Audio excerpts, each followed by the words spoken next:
So let's talk about graphing polynomial functions. So we want to just take this function and be able to dissect it, use the information that's given to us, and graph it without using a calculator. I'm going to have to take y'all's calculators away so that you will use your knowledge. So first what you can do is you can find your intercepts. Find those x-intercepts and y-intercept. So my x-intercepts are going to be from this factor, x equals 0. From this factor, I've got one at x equals 1. And here at x equals -3.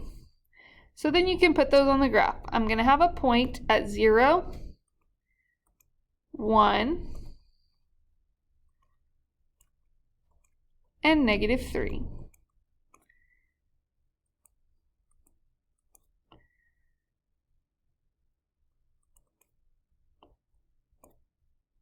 Okay, so I've got my 3 x-intercepts. Now I'm going to plug in 0. Wait, no, I don't need to do that. I was going to say I'm going to find my y-intercept by plugging in 0 for x, but I already have my y-intercept. It's at 0, 0. Otherwise, if you wanted to find the y-intercept to help with your graph, you could plug in 0 for x. Okay, so we've done that. And next, I actually want to switch these two steps, and I want to do step 3 first. Determine the end behavior based on the leading term. So remember, you don't actually have to multiply all of this together to figure out what the leading term would be. The leading term is going to be 1/4 x times x to the 4th times x cubed. I don't know if we've actually done one that challenging yet, but you don't need to multiply all of these out to figure it out. Once you multiply x minus 1 to the power of 4, you're going to have x to the power of 4 as the leading term. When you FOIL x plus 3 3 times, you're going to have x cubed as the leading term. And then when you multiply that together with this 1/4 x at the front, you're going to get all 3 of those multiplied together. So 1/4 x to the power of 1 plus 4 plus 3 is 8. So this is the leading term.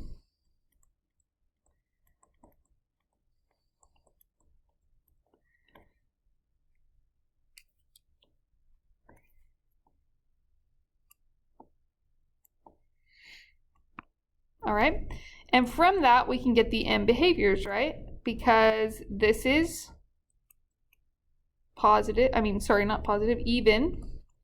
That's even, tells us that both, either both sides are going to go up or both sides are going to go down, both ends. Because my 1/4, my coefficient is positive, they're both going to go up. So your end behaviors are going to act like the parabola, the positive parabola.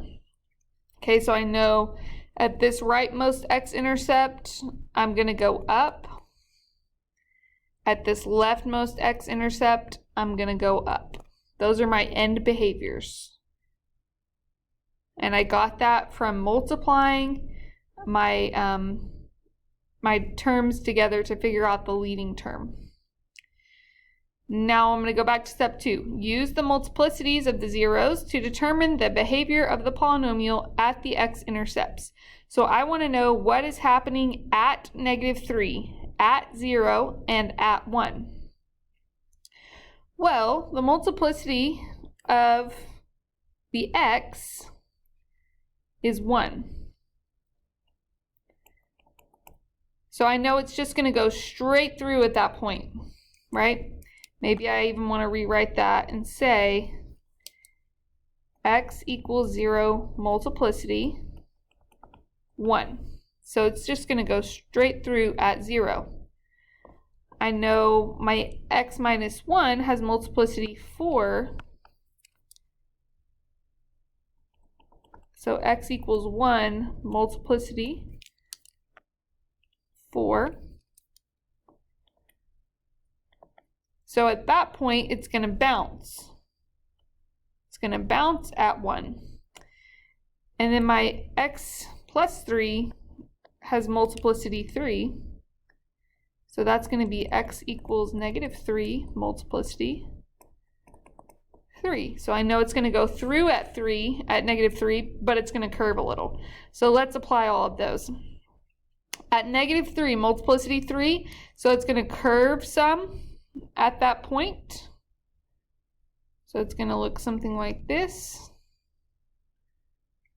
It just has a little bend to it. And then keeps going. Okay, and then at my 0, 0, multiplicity 1, so it's just going to go straight through. So I don't know how far down this is going to go, but I do know it's eventually going to come back up and go straight through at 0, 0. Now again, I don't know how high it's going to go here, but I know at 1, I have multiplicity 4, so it's going to bounce off. So it's not going to go through at 1, it's just going to bounce. So it's going to look something like that. If you wanted to be exact, you could plug in 0.5 to figure out how high that curve goes. Plug in something between 0 and negative 3, negative 1.5 to see how low that part goes, but we're not being that specific. We're just sketching the graph. So let's see. So that was step 4, use the end behavior and the intercepts to sketch the graph. So we've done that. Ensure that the number of turning points does not exceed n minus 1, where n is the degree of the polynomial. So in 5.2, we learned that the number of turning points is always 1 less than the degree. Well, the degree of this polynomial is 4 plus 3 plus 1, 8, degree 8. Which you could also see from our leading term down here, 1/4 x to the 8. So that means we should have at most 7 turning points. We could have up to 7 turning points. Okay, but I actually only have 3 turning points. 1, 2, 3 turning points. So we're good. We did not exceed 8, or we would have a problem. Sorry, we didn't exceed 7. We should only have 1 less than the degree. We'll finish part 1 by discussing the intermediate value theorem. So let f be a polynomial function. The intermediate value theorem, sometimes abbreviated as IVT, states that if f of a and f of b have opposite signs, then there exists at least one value c between a and b for which f of c equals 0. So you might be really confused because that was a lot of words.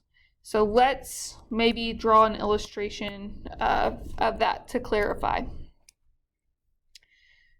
So I'll just draw a little graph right here and explain what that is saying. So they said if f of a and f of b have opposite signs. So remember, these are both y values for 2 different x values. One x value is a, one x value is b. So I'm just going to put a here and b here. Then they're saying f of a and f of b have opposite signs. So the y values, one's positive and one's negative. So I'll just say that this point is f of a and opposite signs, so this one's f of b. So one of them is above the x-axis and one of them is below the x-axis. And we're talking about a polynomial, so I know that this is going to be a line, a continuous line. So I don't know, could look something like that. So those are my 2 points. There's my curve. So if f of a and f of b have opposite signs, then there exists at least one value c that is between a and b, for which f of c equals 0. So is there a point between a and b where the y value is equal to 0? Yes, right here. So this would be your c. That is c. This is f of c equals 0.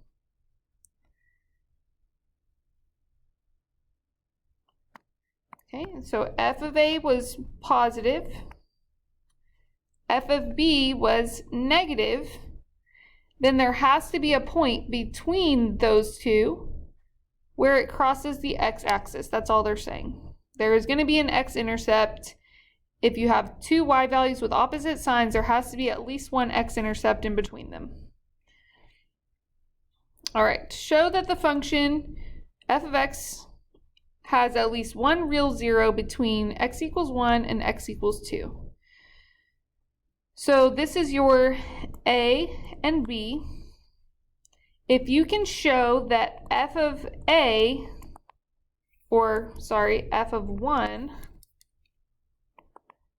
is positive while f of 2 is negative, or vice versa, then you know that it has at least one x-intercept, or 1, 0, between those 2 points. So let's see what f of 1 is. Just plug in 1 to the function.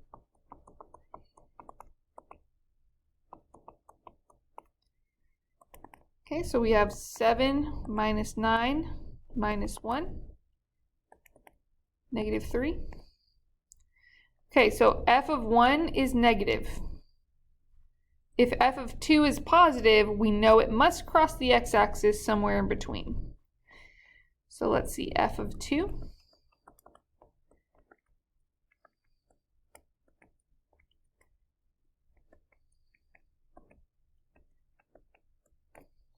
All right, let's see what that comes out to. So I have 7 times 2 to the 5th minus 9 times 2 to the 4th minus 2 squared. Whoops. So that comes out to 76, which is obviously positive. So because this one is negative and this one is positive,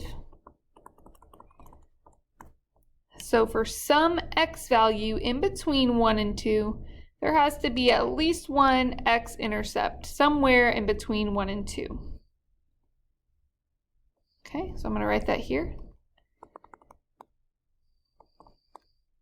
Since f of 1 and f of 2 have opposite signs,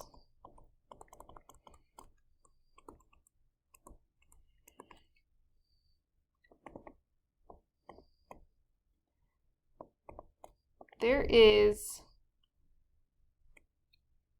at least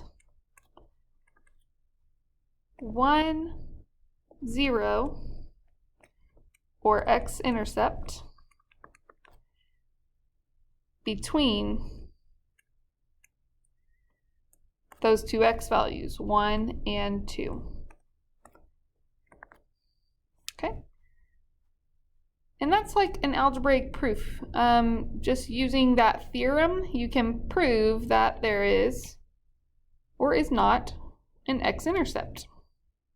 All right.